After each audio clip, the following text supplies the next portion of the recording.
Bien, nous reprenons. J'ai le plaisir d'introduire très brièvement l'intervention de Claude Viterbo, qui est mathématicien. Donc vous voyez, nous avons pour l'instant une majorité de mathématiciens et nous en aurons encore un autre, Jean-Marc Schlenker aussi. Claude Viterbo est mathématicien, spécialiste, je crois, de géométrie symplectique. Et il me corrigera peut-être. Il a été, il est toujours professeur à l'université de Paris-Sud Orsay, et vous comprendrez un peu plus tard dans la journée à quel point Orsay est un incubateur de talents. Il est actuellement directeur du département de mathématiques de l'École normale supérieure. Et là, je te corrige, j'ai démissionné il y a 15 jours. Ah bon, alors, il aura été, jusqu'il y a 15 jours, directeur du département de mathématiques, et il y a en tout cas été suffisamment longtemps pour que sa marque se soit imprimée. Vous comprendrez aussi ce que veut dire diriger un département de l'École normale supérieure quand vous verrez les statistiques sur l'origine des mathématiciens, et notamment des mathématiciens et des mathématiciennes qui ont fait parler d'elles et d'eux. Et il est également, où il a été professeur et directeur du département de l'école polytechnique. Voilà. Je lui passe tout de suite la parole pour son exposé, le rôle du jugement esthétique en mathématiques. Je pense que Emmanuel Kant serait heureux d'entendre.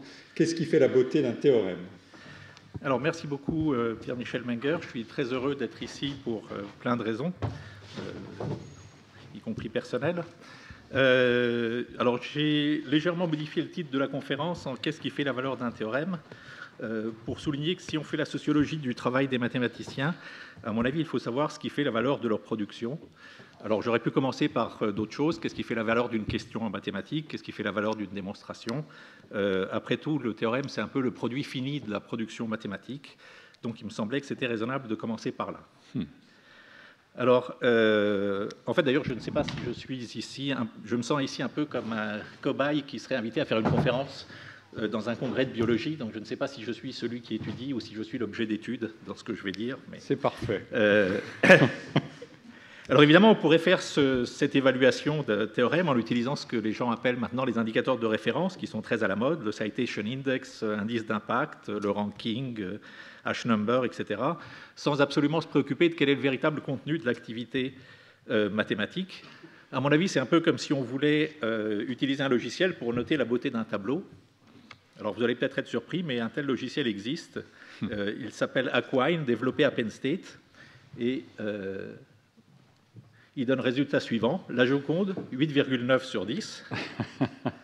La jeune fille à la perle de Vermeer, 7,9 sur 10. La déposition de Giotto dans la chapelle de Padoue, 9,2 sur 10.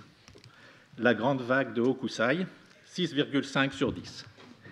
Bien entendu, ce n'est pas la peine que je vous montre les œuvres en question. Toute la beauté de l'évaluation par les indicateurs, c'est que ce n'est pas la peine de voir de quoi on parle.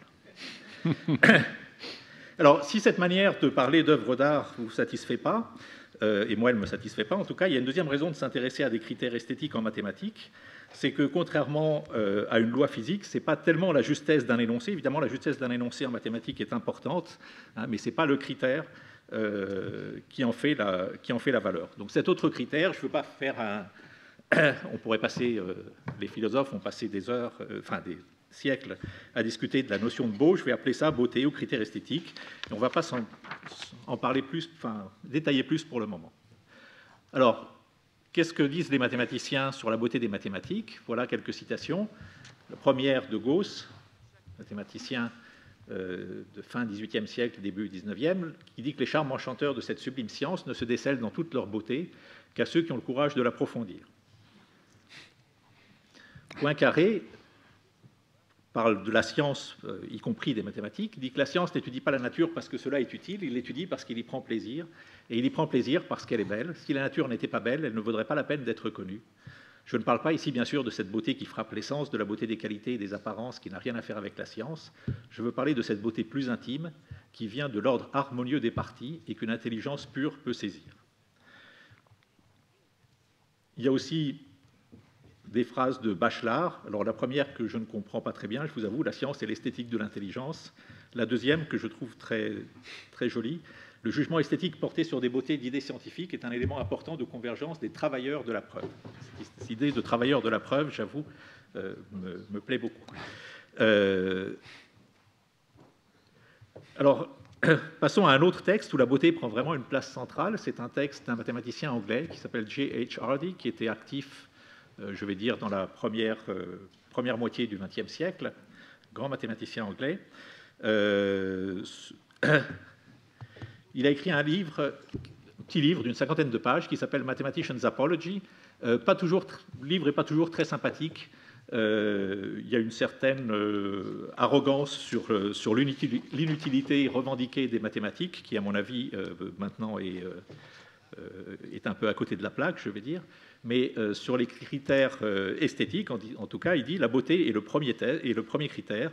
Il n'y a pas de place dans le monde pour des mathématiques laides. Et il donne un indice de ce qu'il entend par cette beauté.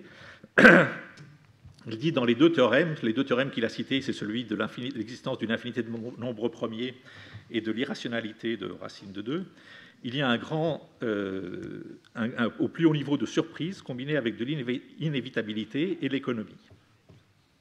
Alors pour les amateurs de statistiques, les mots beauty, beautiful et aesthetic apparaissent 35 fois sur ces 50 pages, alors que les mots théorème, géométrie et nombre, par exemple, n'apparaissent que 32, 20 et 21 fois. Donc, vous voyez que le mot beauté est vraiment au centre de ce texte.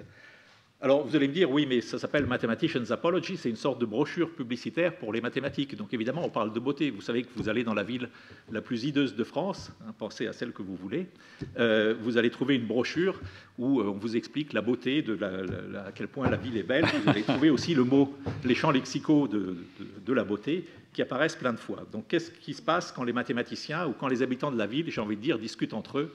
Est-ce qu'ils pensent aussi que la beauté est importante? Et donc, j'ai pris un exemple qui est celui de la correspondance entre Alexandre Grothendieck et Jean-Pierre Serre, qui est professeur ici, tous les deux, mais plus que médaille Fields, je dirais, très très grands mathématiciens du XXe siècle et du XXIe siècle, en partie en tout cas. Et leur correspondance s'étale à peu près de 1950 à 1955 jusqu'au milieu des années 80, disons. Alors j'ai pris la correspondance en anglais, pas parce que cette correspondance était en anglais, mais simplement parce que j'avais le fichier PDF et donc c'est plus facile de faire des recherches sur les mots hein, sur ce fichier. Et vous voyez que les mots very nice, pretty, beautiful, very pretty, very pretty, very pretty encore, very beautiful and aesthetically satisfying, beautiful, beautifully, et ainsi de suite, apparaissent une grande quantité de fois dans leur correspondance. Ce n'est pas toujours le cas, hein. Il y a d'autres correspondances où c'est quelque chose qui est moins prégnant, d'une certaine manière, mais dans la correspondance entre ces deux mathématiciens, en tout cas, la question de la beauté est vraiment quelque chose de présent partout. Et puis, j'ai envie de dire, il n'y a pas de beauté sans laideur, et ce que je vais vous montrer, c'est une lettre qui est de Carl Ludwig Siegel, donc à Mordel, deux très grands mathématiciens, spécialistes, Mordel, spécialiste de théorie des nombres, Siegel, spécialiste entre autres de théorie des nombres, mais de beaucoup d'autres choses aussi. Une lettre de mars 64 qui réagit à un compte-rendu de lecture fait par Mordel d'un livre de Serge Lang. Alors Serge Lang était dans la mouvance, j'ai envie de dire, de Bourbaki, et visiblement ça ne plaisait pas beaucoup ni à Siegel ni à Mordel. Vous allez voir cette lettre. Je ne vais pas la lire en entier, je vais juste vous souligner, les passages en gras sont les points importants. Lorsque j'ai vu pour la première fois ce livre, il y a à peu près un an, j'étais dégoûté par la manière dont mes propres contributions ont été défigurées. Après, il parle du style. Il dit « Je vois un porc qui s'introduit dans un magnifique jardin et qui déracine toutes les fleurs et les arbres. Malheureusement, il y a de nombreux compagnons de route qui ont déjà déshonoré une grande partie de l'algèbre de la théorie des fonctions. Et je rappelle que Siegel avait dû quitter l'Allemagne à cause du nazisme. Ces gens me rappellent du comportement impudent des nazis qui chantaient « Nous continuerons à marcher jusqu'à ce que tout tombe en poussière ». Et il termine « Je crains que les mathématiques ne périssent avant la fin du siècle si cette mode d'abstraction dénuée de sens continue. J'espère que votre compte-rendu aidera, etc. » Donc, j'avoue que chaque fois que je lis cette lettre, je suis pris par la violence de cette lettre. Vous voyez que cette lettre est essentiellement basée sur des questions esthétiques. Et ça n'était vraiment pas un problème de citation. C'est pas que Siegel n'était pas, ou Mordell n'était pas assez cités dans le livre. Ils étaient très abondamment cités. Hein.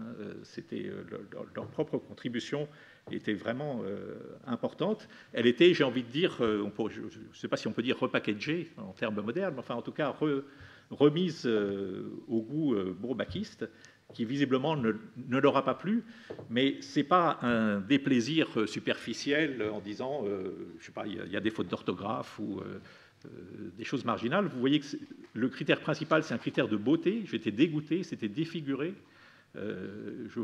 C'est un porc qui s'introduit dans un magnifique jardin et qui déracine tout. Donc c'est vraiment des critères esthétiques. Et vous voyez qu'à la fin, cette esthétique porte sur quoi? Porte sur la survie des mathématiques. Donc on n'est pas en train de dire ces critères, oui, ce qu'il a fait, c'est pas très joli, mais voilà, il dit si ça continue comme ça, cette esthétique-là va mener à la disparition des mathématiques. Donc c'est quelque chose d'extrêmement violent. On pourrait s'attendre à ce genre, je ne sais pas si les gens de la... Enfin, à part ceux qui connaissaient déjà cette lettre, mais je ne sais pas si on s'attend à une lettre d'une telle violence sur des questions mathématiques. On pourrait imaginer, et même peut-être pas de cette violence, mais sur des questions d'art, on pourrait imaginer que quelqu'un ait écrit ça sur Pollock, par exemple, ou un critique d'art écrit ça sur Pollock, sur des mathématiques. Même moi, je suis surpris, je dirais, par cette violence. Bon, et puis la place de l'esthétique est aussi évoquée dans d'autres endroits. C'est évoqué en particulier dans l'ouvrage de Bernard Zarka, L'univers des mathématiciens. Je ne sais pas s'il va en parler cet après-midi de cet aspect esthétique.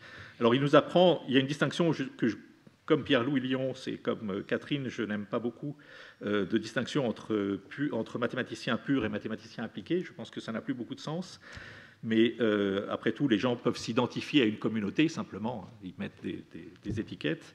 Et donc, Zarka nous fait remarque que les mathématiciens dits purs aiment plus la musique classique que les mathématiciens appliqués, utilisent plus le terme de beauté pour décrire les mathématiques que les mathématiciens appliqués. Alors, je ne sais pas tout à fait ce qu'il faut en conclure. Ce que j'ai envie de dire, c'est que peut-être qu'un mathématicien amateur de musique classique dira d'un théorème que c'est un beau théorème, et puis un amateur de jazz dira d'un théorème que ça swing. Après tout, c'est peut-être simplement d'utiliser des mots différents pour dire la même chose. Alors, j'aime pas beaucoup parler trop longtemps sur les mathématiques sans parler de mathématiques et de parler de théorèmes. Donc, on va commencer par parler de théorèmes. On va commencer par quelque chose de simple. Le théorème de Pythagore. Donc, qui vous dit, ça, hein, tout le monde connaît, le carré de l'hypoténuse est égal à la somme des carrés des côtés. Donc ça, c'est un théorème. Et puis, je vais vous écrire à côté quelque chose qui n'est pas un théorème, qui est le suivant. Si vous avez un même triangle rectangle, mais que AB est égal à 3 et que BC est égal à 4, alors l'hypoténuse est égale à 5. Alors, je ne dis pas que c'est un non-théorème, mais c'est un non-théorème pas parce qu'il serait faux. Hein, si 3 au carré plus 4 au carré, ça fait bien 5 au carré. Donc, c'est correct. Mais c'est un non-théorème pour une autre raison. Alors, qu'est-ce qu'on peut faire du théorème de Pythagore? Du théorème de Pythagore, par exemple, si vous allez à New York, vous pouvez calculer la distance entre deux carrefours quelconques, au moins ceux qui sont situés entre la 14e et la 110e rue. Donc, par exemple, si je veux calculer la distance entre 35e rue, 5e avenue et 71e rue, 11e avenue, alors pour ceux qui connaissent New York, savent peut-être qu'à ce niveau-là, la 11e avenue s'appelle West End, mais enfin, ça n'a pas beaucoup d'importance. Ah, oui. Et si vous savez en plus que la distance entre un bloc d'avenue, c'est équivalent à 3 blocs de rue, c'est 3 fois plus grand, vous allez trouver que la distance entre ces deux points, c'est racine de 71 moins 35 au carré, plus 3 fois 11 moins 5 au carré, ce qui fait racine de 1620, c'est-à-dire 20 blocs. Et 20 blocs, ça fait à peu près 2 miles. Et maintenant, si vous regardez sur Google Maps, vous allez trouver 2,07 miles, qui finalement n'est pas mal. Bien joué. Et vous pouvez faire ça pour 2 points quelconques. Donc vous voyez qu'en fait, les mathématiques, c'est une science de paresseux, si vous ne le saviez pas. C'est que vous avez un théorème, et le théorème vous permet de calculer sans aller mesurer sur une carte, sans aller chercher dans Google Maps. Vous donnez 2 points, vous connaissez la distance entre ces 2 points. En tout cas, dans cette région de Manhattan. Donc il y a un principe d'économie qui joue un rôle important. Et donc ce que j'avais appelé un non-théorème, C'est simplement qu'il y a très peu de chances que vous tombiez sur 2 points qui sont exactement à 1 avenue d'intervalle et 4 rues d'intervalle. Ça vous donne simplement un cas particulier qui n'a pas vraiment d'intérêt parce qu'il y a quand même très peu de chances que vous tombiez dessus. Donc c'est ça la différence, je dirais, entre le théorème et le non-théorème. Alors je vais vous donner un deuxième exemple de théorème qui s'appelle la formule d'Euler, qui est un problème qui avait été posé en 1644 par un mathématicien italien, Pietro Mengoli, et résolu en 1735 par Euler, qui s'appelle le problème de Bâle, et qui a immédiatement rendu Euler célèbre. Donc, ce théorème dit la chose suivante. Si vous prenez la somme des inverses des carrés des nombres entiers, donc 1 plus 1 quart, plus 1 neuvième, plus 1 16e, plus 1 25e, et ainsi de suite, le résultat, c'est pi au carré sur 6. Alors, tout d'abord, vous allez me faire remarquer, et si vous ne le faites pas, je vais le faire moi-même, que cet énoncé contredit le principe de généralité que je viens de vous dire pour l'exemple précédent. Il y a très peu de chances que dans un calcul, ça arrive de temps en temps, mais enfin c'est quand même assez rare, vous deviez calculer la somme des inverses des carrés des nombres entiers. C'est quelque chose d'assez rare. D'ailleurs, on peut se demander, est-ce que c'est vraiment le calcul qui est important? Par exemple, l'énoncé suivant est un non-théorème, donc toujours la même somme, plus 1 quart, plus 1 neuvième, plus 1 16e, mais là je dis simplement c'est égal à 1,644, 9, 3, 4, 0, 6, etc. Donc je vous donne les premières décimales du résultat. Alors vous allez me dire, oui, ça c'est un non-théorème parce que c'est facile de calculer, vous n'avez qu'à prendre la somme des termes de gauche, vous en calculez suffisamment, et vous allez tomber sur les décimales du terme de droite. Alors juste pour information, si vous faites la somme comme elle est écrite, pour avoir les 11 décimales à droite, il vous faut calculer à peu près 10 000 termes à gauche. Donc, vous voyez que ce n'est pas si facile que ça, en réalité. Ce n'est pas une question de facilité. Alors, vous allez me dire, est-ce que peut-être que cette formule sert pour calculer le nombre pi? Donc, on a pi au carré sur 6. Après tout, on peut en extraire pi. Alors, la réponse est non. Il y a une autre formule qui s'appelle la formule de Ramanujan. Donc, Ramanujan est un mathématicien indien qui, en particulier, sa vie a été racontée dans un film récent qui s'appelle L'homme qui défiait l'infini. Et donc voilà une formule pour pi qui est assez compliquée. Je ne vais pas rentrer dans les détails, peu importe. Donc c'est aussi une somme infinie. Alors la différence, c'est que si vous voulez calculer 14 décimales de pi, il suffit de calculer 3 termes de la somme de droite. Et en fait, ce genre de formule, avec des variantes, est une des formules qui sont utilisées. Il y a des gens qui s'amusent à calculer des millions de décimales de pi. C'est une des formules qui est utilisée pour calculer toutes ces décimales. Alors, Ramanujan avait des carnets dans lesquels il écrivait ces formules. En général, il ne connaissait pas les démonstrations. C'est pour ça qu'il est allé en Angleterre voir Hardy, le mathématicien dont on parlait tout à l'heure, avec qui il a réussi, dans certains cas, à démontrer certaines de ces formules. Certaines de ces formules sont toujours des problèmes ouverts. On ne sait pas très bien comment il les trouvait, mais il avait des petits carnets où il notait toutes ces formules. Et ces carnets ont été édités par un mathématicien qui s'appelle Watson, enfin par plusieurs mathématiciens, mais en particulier par un qui s'appelle Watson, et qui disait à propos de cette formule qu'il ressentait une excitation qui est indiscernable de l'excitation que je ressens lorsque j'entre à la Sacrestia Nuova de la chapelle Médicis à Florence, et que je vois devant moi l'austère beauté des 4 statues qui représentent le jour, la nuit, l'aube et le crépuscule que Michel-Ange a sculptés sur la tombe de Julien et Laurent de Médicis. Donc voilà les statues. Donc je ne sais pas si pour vous, lorsque vous regardez ça et vous regardez ça,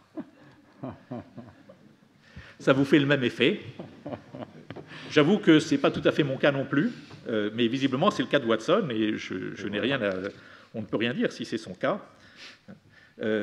Poincaré, visiblement, on ne pense pas ça non plus, puisqu'il dit que la beauté des mathématiques, pour lui, n'est pas du tout la beauté visuelle. C'est pour lui quelque chose de très différent. Mais après tout, pourquoi pas?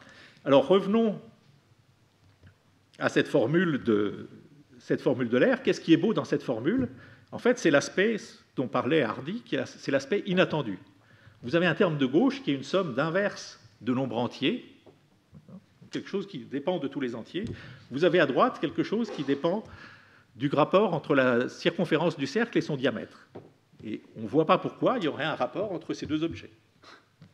Alors que lorsque j'écris que la somme des termes de gauche c'est égal à 1,644, c'est 1,644, etc. C'est un nombre quelconque, a priori, avec des décimales. On se doute bien que le terme de gauche va vous donner un nombre avec des décimales. Le fait que ce soit exactement pi2 sur 6, qui est un nombre qui vient d'ailleurs, est quelque chose de remarquable, et c'est ça qui fait la beauté, à mon avis en tout cas, de cette formule. À l'opposé, par exemple, quelque chose qui serait un autre non-théorème, c'est d'écrire simplement que la somme des 1 sur 2 puissance n égale 1. Il n'y a rien de surprenant, sauf peut-être pour les Grecs de l'époque de Zénon d'Élée, qui étaient surpris par le fait qu'une somme infinie de termes puisse avoir une somme finie. Le paradoxe d'Achille et la tortue est essentiellement basé sur ce point-là, c'est qu'il y a une somme infinie de choses dont la somme est finie. Ça, c'était surprenant. Mais une fois qu'on a dépassé ce point-là, et vous voyez aussi que la beauté en mathématiques a quelque chose d'immédiatement culturel, parce que ça dépend de ce que vous savez, ce qui vous surprend et ce qui ne vous surprend pas, et suivant les personnes, ça sera différent. Voilà. Donc on a vu quelques ingrédients qui font la beauté d'un théorème. Il y a l'aspect économie de travail qu'on a vu par exemple dans le théorème de Pythagore, ou qu'on a vu éventuellement dans la formule de Ramanujan, l'élément de surprise qu'on voit ici. Et je voudrais faire le lien avec les mathématiques appliquées pour dire que je donne essentiellement des exemples qui viennent de la théorie des nombres, simplement parce que j'ai besoin de moins de prérequis pour expliquer ce qui se passe, mais on pourrait dire la même chose sur la théorie des nombres. Sur des mathématiques appliquées, il y a un article célèbre du physicien Wigner qui s'appelle « La déraisonnable efficacité des mathématiques dans les sciences naturelles », qui dit exactement ce qu'annonce le titre. Et l'article commence par une anecdote suivante. Deux amis se sont perdus de vue depuis le lycée. Et puis il y en a un qui est devenu statisticien, spécialiste de l'évolution des populations. Il essaie d'expliquer son métier à l'autre. Alors il lui montre un de ses articles, lui explique les symboles pour les populations moyennes, la croissance, les équations satisfaites, etc. Et puis son camarade l'écoute un peu sceptique. Il ne sait pas si c'est du lard ou du cochon, est-ce que ce qu'on lui raconte est sérieux ou pas. Et puis à un moment, il lui dit « Et ce signe-là, qu'est-ce que c'est ?» Il me dit « Ça, c'est pi, dit le statisticien. » Il dit « Ah bon, mais pi, c'est quoi ?» Il dit « Pi, c'est le rapport entre le périmètre du cercle et son diamètre. » Il dit « Ah, bah écoute, tu as vraiment failli m'avoir, mais là, c'est trop. Je sais bien qu'entre l'évolution d'une population et le périmètre d'un cercle, il ne peut y avoir vraiment aucun rapport. » Donc là aussi, vous voyez qu'il y a un élément de surprise. Évidemment, c'est un aspect de nouveau très culturel. Si vous dites ça à un mathématicien, il ne sera pas surpris. Dernier théorème que je voudrais présenter, l'ordre n'est pas le bon, mais ce n'est pas grave, c'est le théorème des nombres premiers. Donc les nombres premiers, c'est ceux qui ont exactement deux diviseurs, 1 et eux-mêmes, donc 2, 3, 5, 7, 11, 13, 17, 19, 23, etc. Et c'est une suite qui n'a essentiellement aucune prédictabilité, c'est-à-dire que vous n'avez pas de formule algébrique qui vous fournisse des nombres premiers. Vous ne pouvez pas dire, si je prends le carré d'un nombre, j'ajoute quelque chose, je le mets à la puissance, etc. C'est quelque chose que les gens ont cherché, ces formules algébriques, et on ignore énormément. On sait très peu sur cette suite de nombres premiers. On ne sait toujours pas, par exemple, si tout nombre pair s'écrit comme somme de deux nombres premiers, ce qu'on appelle l'hypothèse de Goldbach. On ne sait toujours pas s'il y a une infinité de nombres premiers, ce qu'on appelle jumeaux, c'est-à-dire dont la différence est 2, comme 11, 13, 17, 19, 29, 31, 881, 883. On connaît des nombres premiers jumeaux avec 200 000 chiffres, mais on ne sait pas s'il y en a une infinité. Alors, de ce point de vue, alors, je raconte le théorème des nombres premiers, mais en fait, je devrais raconter d'autres théorèmes plus anciens, par exemple des travaux de Dirichlet de 1836 ou de Tchebychev dans les années 50, mais là, c'est un théorème qui est plus simple. Et ce théorème dit que le nombre de nombres premiers compris entre 0 et n, grand N, est donné par à peu près n divisé par log de n. Alors, qu'est-ce que ça veut dire? Ça veut dire, par exemple, qu'entre 1 et 50 000, alors il y a exactement, on peut calculer exactement, il y a 5133 nombres premiers, et 50 000 divisé par log de 50 000, c'est 4621, donc vous avez une erreur d'à peu près 10%. Si vous regardez 1 milliard, entre 1 et 1 milliard, vous avez à peu près 50 millions et des poussières de nombres premiers, et 1 milliard divisé par log de 1 milliard, c'est 48 millions et des poussières. Donc, dans le premier cas, vous aviez une erreur de 10%, là, vous avez une erreur qui est à peu près 4 ou 5%, et au fur et à mesure que le nombre augmente, le pourcentage d'erreur va diminuer, étant vers 0. C'est ça ce que signifie cet énoncé. Alors, quelle est la beauté de cet énoncé par rapport aux questions que j'ai posées? C'est qu'en fait, on répond à côté de la question. On a envie d'avoir une formule algébrique qui vous décrive les nombres premiers ou qui vous dise quel est le millionième nombre premier. Là, on n'y répond pas. On a répondu totalement à côté, mais quand même, donc ça ne vous permettra pas de dire est-ce qu'il y a une infinité de nombres premiers jumeaux, par exemple, ça va pas vous aider. Mais on met quand même j'ai envie de dire, de l'ordre donnant des ordres, c'est-à-dire que ces nombres premiers qui semblaient comme ça, sans aucune structure, ben là, on trouve une certaine structure. Donc, d'une certaine manière, on a franchi un obstacle. Alors, j'ose pas appeler ça obstacle épistémologique, parce que c'est quelque chose qui est dans Bachelard avec un sens un tout petit peu différent. Obstacle cognitif, c'est pris par les pédagogues, ou encore dans un sens différent. Je vais quand même utiliser le mot obstacle épistémologique. Donc on a une sorte d'impossibilité à connaître les nombres premiers, en tout cas de la manière à laquelle on pense a priori. Alors quand on dit on pense, c'est moi ou c'est vous. Gauss en 1792 avait déjà conjecturé cette formule, ou Legendre un peu plus tard, mais bon, c'était Gauss et Legendre. En tout cas, le théorème ne vous permet pas de calculer le milliardième nombre premier. Mais dans ce théorème, on retrouve d'abord ce principe d'économie, parce que le terme de gauche est très difficile à calculer. Combien il y a de nombres premiers entre 1 et 1 milliard?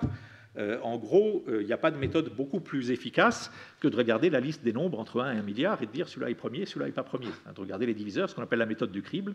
C'est en gros une méthode essentiellement d'énumération. Donc c'est quelque chose qui demande beaucoup de travail. Par contre, calculer 50 000 sur log de 50 000, c'est quelque chose que vous faites en une fraction de seconde sur une calculette. C'est extrêmement simple. Donc ça, c'est un premier point. Il y a aussi quand même un effet de surprise, parce qu'on ne voit pas pourquoi la liste des nombres premiers aurait un rapport avec la fonction logarithme. La fonction logarithme est définie de manière totalement différente, sans aucune référence au nombre premier. Et puis il y a ce dernier point qui est cet aspect de contournement d'obstacle. On essaie de poser une question d'une certaine manière, et on vous dit non, pas du tout, c'est pas comme ça. Je vais vous donner une information, mais qui n'est pas du tout celle que vous attendiez. Alors, j'ai fait un petit tableau ici pour résumer, et je vais passer à la partie suivante de l'exposé, que vous allez peut-être trouver plus surprenante. Donc, vous avez vu que Watson essayait de comparer un théorème à une sculpture, Poincaré à celle de l'harmonie de la nature. Donc, ce que je vais vous proposer, c'est est-ce qu'un théorème est un mot d'esprit? Alors, très bien. Vous allez me dire, c'est un peu surprenant, parce qu'un théorème, c'est une sorte de vérité universelle, éternelle, gravée dans le marbre. Un mot d'esprit, c'est quelque chose qui est, a priori, éphémère, un peu futile. Mais on peut quand même s'interroger sur les aspects éventuellement communs des mécanismes qui sont en jeu. Alors, le mot d'esprit a beaucoup été étudié, en particulier par Freud, dans un livre qui s'appelle « Le mot d'esprit et sa relation avec l'inconscient » de 1905, qui aurait pu rester peut-être un peu marginal dans la production de Freud, mais qui a été largement repris, en particulier dans le séminaire de Lacan de 57-58, qui lui a donné une place centrale. Alors, on peut s'interroger, parce qu'après tout, dans l'œuvre de Lacan, le mot d'esprit et les métaphores mathématiques ont toutes les deux une place centrale. Donc peut-être qu'après tout, ce n'est pas totalement absurde de rapprocher les deux. Et une autre remarque, c'est que le canular, alors Freud nous explique qu'il ne faut surtout pas confondre le canular et le mot d'esprit, mais peu importe, est un aspect important de la vie du groupe Bourbaki. Donc vous voyez qu'il y a quand même peut-être des intersections entre mot d'esprit et théorème. Et puis Freud, comme Lacan, explique qu'un mot d'esprit est quelque chose qui nécessite la présence d'un tiers, c'est-à-dire que vous avez l'auteur du mot d'esprit, vous avez l'objet du mot d'esprit qui peut être souvent une personne, et puis vous avez ce qu'ils appellent l'autre, qui est le tiers auquel, d'une certaine manière, le mot d'esprit s'adresse et qu'on va faire rire. Alors, contrairement à ce qu'on pense, un théorème s'adresse aussi à un tiers. Donc il y a l'auteur du théorème, d'une certaine manière, il y a l'objet du théorème, qui en général est un objet mathématique, qui n'est pas une personne, et puis il y a celui auquel on s'adresse. Celui qui s'adresse, c'est celui qui cherche à mesurer l'hypoténuse du triangle, ou qui cherche à mesurer les distances à Manhattan, celui qui cherche à calculer les sommes des 1 sur n2, ou peut-être simplement celui qu'on a envie de surprendre en lui disant « Tiens, la somme des 1 sur n2, c'est pi2 sur 6 », celui qui cherche à comprendre la nature des nombres au premier, et ainsi de suite. Donc on s'adresse vraiment à quelqu'un. Et je voudrais simplement souligner que les mathématiciens qui, dans le folklore, sont considérés comme un peu des héros solitaires, on peut penser à Galois ou aussi à Ramanujan, sont en fait des gens qui ont cherché désespérément quelqu'un à qui s'adresser. Galois avait désespérément essayé de s'adresser d'abord à Cauchy, qui avait perdu ses manuscrits, et ensuite à Poisson, qui s'en est occupé trop tard. Ramanujan s'était adressé à un certain nombre de mathématiciens anglais en lui renvoyant ses résultats, et ils n'avaient pas été intéressés, sauf Hardy, qui avait été le premier à s'intéresser à ces travaux. Alors, c'est pareil, je ne vais pas vous parler du mot d'esprit sans vous en raconter quand même, ça serait dommage. Donc, le classique qui est raconté par Freud et surtout repris par Lacan, c'est celui c'est dû à Heine, à l'auteur allemand Heine, à propos d'un placeur de billets de loterie qui est un peu histrion et qui raconte qu'il était assis à côté de Rothschild et dit « Rothschild m'a traité d'égal à égal de manière très familionnaire ». Alors évidemment, le mot d'esprit, c'est dans ce mot inexistant familionnaire qui condense familier et millionnaire. Et en fait, ce mot, vous voyez que ça veut dire énormément de choses. Ça veut dire il m'a traité avec toute la familiarité dont est capable un millionnaire, et évidemment avec toute la condescendance pour un pauvre R comme moi, à laquelle on peut s'attendre. Donc vous voyez que vous avez à la fois un phénomène ici d'économie, c'est-à-dire qu'avec un seul mot, on dit énormément de choses. Bon, Freud l'explique un peu, même parle de phénomène de condensation, qui est quelque chose qu'on pourrait retrouver dans des théorèmes, mais pour lequel je n'ai pas vraiment le temps d'en parler. Et Freud est aussi friand des histoires de marieurs juifs. Alors, il y a une de ces histoires où un prétendant attend dans l'antichambre de son futur beau-père, et puis il admire une magnifique argenterie qui est dans les vitrines. Et à un moment, il a un petit doute. Il dit au marieur, mais vous êtes sûr que cette argenterie n'a pas été empruntée d'un des voisins dans le but de m'impressionner? Et le marieur lui répond, oh, bah, pour ça, vous pouvez être tranquille, personne ne s'aventurerait à prêter son argenterie à ces gens-là. Et donc là, le marieur, sur un ton qui se veut rassurant, évidemment, dévoile au jeune homme que la famille en question est d'une honnêteté plus que douteuse. Donc il y a un effet à la fois de dévoiler quelque chose qui est caché, parce que c'est clair que le marieur n'avait pas vanté la malhonnêteté de la famille avant. Donc il y a cet élément de surprise. Il y a aussi un obstacle qui est d'une certaine manière surmonté, parce que ce n'est pas quelque chose que le marieur pouvait dire directement, hein, c'était vraiment pas son métier d'aller donner les défauts de la famille. Et évidemment, dans le mot d'esprit, les obstacles sont des obstacles qui sont de type social ou psychologique, alors que dans les théorèmes, c'est des obstacles, disons, épistémologiques. Mais ce qu'on admire dans les deux cas, à mon avis, c'est cette faculté, cette capacité à surmonter l'obstacle d'une façon assez brillante. Et un dernier exemple d'obstacle surmonté, c'est celui d'un prince qui, voyageant dans ses états, remarque un paysan qui lui ressemble de manière extrêmement troublante. Donc il s'approche du paysan, il lui dit « Je suppose que votre mère a travaillé au palais ?» Et le paysan de répondre « Non, Altesse, pas ma mère, mais mon père, oui. » Alors, bien entendu, quelle est l'histoire qui est derrière? C'est que le paysan a envie de prendre une bûche de bois et d'assommer le prince qui met en doute la vertu maternelle, mais d'une part, c'est socialement pas acceptable, et d'autre part, il risque d'être rossé par les valets du prince. Donc cette espèce d'obstacle à la fois social et physique est contourné par ce mot d'esprit. Et il y a un autre aspect, alors que je n'ai pas eu le temps d'illustrer dans les théorèmes, mais c'est un mélange de sens et de non-sens, l'un sous l'apparence de l'autre. Alors c'est un peu l'inverse, c'est-à-dire que le mot d'esprit, en général, sous l'apparence du bon sens, présente un non-sens, et le théorème a plutôt tendance à faire l'inverse. Par exemple, dans l'histoire de l'argenterie, quand le marieur dit « vous n'avez pas à vous inquiéter », c'est exactement le moment, hein, l'argument a l'air parfaitement rationnel, c'est un discours qui semble parfaitement sensé. Oh ben, vous n'avez pas à vous inquiéter, hein, vous pensiez qu'on essayait de vous mettre la poudre aux yeux, mais ça n'est certainement pas le cas. Mais évidemment, c'est exactement à ce moment-là qu'il faut vraiment s'inquiéter, parce que ce qu'il est en train de présenter, c'est la malhonnêteté de la famille qui est bien pire que le fait qu'on essaie de lui mettre un peu de poudre aux yeux. Et donc cette apparence de sens et de non-sens, par exemple, on la retrouve dans l'histoire de Wigner sur la présence du nombre pi dans l'article statistique. On a l'impression, le camarade de lycée a l'impression que c'est un total non-sens de mélanger pi et de mélanger l'évolution de la population, mais en fait c'est tout à fait l'inverse. Voilà, je pense qu'il est l'heure de s'arrêter à peu près. Donc j'espère que je vous ai convaincu que l'esthétique a un rôle important dans l'appréciation d'un théorème et que ça n'est surtout pas quelque chose de réductible à des indicateurs numériques. Il faut vraiment regarder ce que sont les théorèmes et ce qu'est leur signification. Ce n'est pas non plus quelque chose d'accessoire, comme on l'a vu dans la lettre de Siegel à Mordel.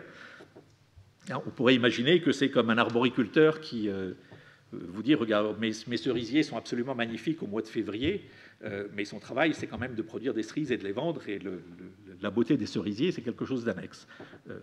On voit dans la lettre, en particulier de Siegel à Mordel, que c'est vraiment quelque chose qui est fondamental. Il y a un autre exemple, ici j'avais fait un petit Alors j'espère qu'il n'y a pas des gens qui vont inventer des indicateurs numériques qui vont compter le nombre de flèches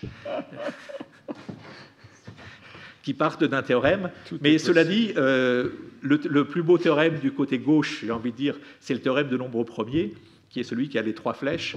Et du côté droit, enfin en tout cas, personnellement, je trouve que l'histoire la plus amusante, c'est celle du marieur et de l'argenterie, qui est aussi celle qui a les 3 flèches. Mais enfin bon, ça c'est secondaire. Donc le fait que l'esthétique joue un rôle central dans l'activité mathématique, c'est quelque chose qu'on peut voir aussi dans un livre d'Erwin Panofsky, qui est un historien d'art, qui s'appelle Galilée, critique des arts. C'est un petit livre qui parle d'une lettre qu'avait adressée Galilée à un de ses amis sur la question de savoir si la sculpture ou la peinture était plus importante, lequel des arts était le plus important. En fait, derrière, Panofsky nous explique que Galilée était hostile au maniérisme, qui est un type de peinture de son époque, qu'on trouve dans de Véronèse, Tintoret, Gréco, et favorable au classicisme de Raphaël et de Michel-Ange. Et Panofsky, ensuite repris par Coiré, dit que ça explique le fait que les orbites elliptiques des planètes n'aient jamais été reprises par Galilée. Alors, la démonstration est un peu compliquée. Je vous avoue, pour être tout à fait honnête, que je ne suis pas 100% convaincu par son argumentation, mais je trouve que c'est intéressant. Donc, l'ellipticité des orbites qui est due à Kepler était connue de Galilée à l'époque, mais Galilée n'a jamais repris cette ellipticité. Il considère toujours que les trajectoires des planètes sont des cercles. Et donc Panofsky et Coiré disent que en fait, c'est lié à au goût artistique de Galilée. Plus près de nous, il y a différentes esthétiques, évidemment. Il y a une esthétique, on pourrait dire de manière très schématique, par exemple de l'école russe, qui était différente de l'esthétique bourbakiste. Et d'ailleurs, c'est des domaines différents des mathématiques qui ont été développés, enfin, ou le plus développés par les uns ou par les autres. Et un autre phénomène qu'on voit, par exemple, assez typiquement en peinture, c'est qu'on peut revisiter la même chose avec des esthétiques différentes. Donc, par exemple, la Vénus de Giorgione et la Vénus de Titien, ou alors, vous voyez ici, vous avez 3 tableaux, ou trois œuvres d'art qui sont la même chose, revisitées par des artistes et des esthétiques différentes. Et on peut voir la même chose en mathématiques. Par exemple, dans l'école russe, il y a quelque chose qui s'appelle la théorie des asymptotiques de Maslow, qui est une théorie sur les équations dérivées partielles, qui a été reprise et retraduite, entre guillemets, en ce qui s'appelle la théorie des opérateurs intégraux par Hormander, dans une esthétique que j'ai envie de qualifier de plus bourbakiste. C'est un petit peu compliqué, ça ne veut pas dire qu'il n'y a pas, de hiérarchie dans ce jugement, pas plus qu'il y a de hiérarchie dans les... Enfin, il y a quand même des œuvres sur les 3 que je préfère, mais voilà. Et donc cette esthétique fait partie, à mon avis, de la vision du monde des mathématiciens, qui est un sujet qui est évoqué dans le livre Le travail créateur de Pierre-Michel Menger sur comment analyser la grandeur artistique. Et enfin, il y a plusieurs manières de comprendre et d'étudier cette esthétique. Alors, je ne sais pas si j'ai réussi à vous convaincre que la comparaison avec le mot d'esprit étudié avait un sens, qu'il y avait certains mécanismes en commun, mais en tout cas, il y a bien d'autres liens avec d'autres types d'esthétique qui pourraient être faits. Puis j'espère surtout vous avoir convaincu que ces questions à peine effleurées méritent d'être approfondies. Merci de votre attention.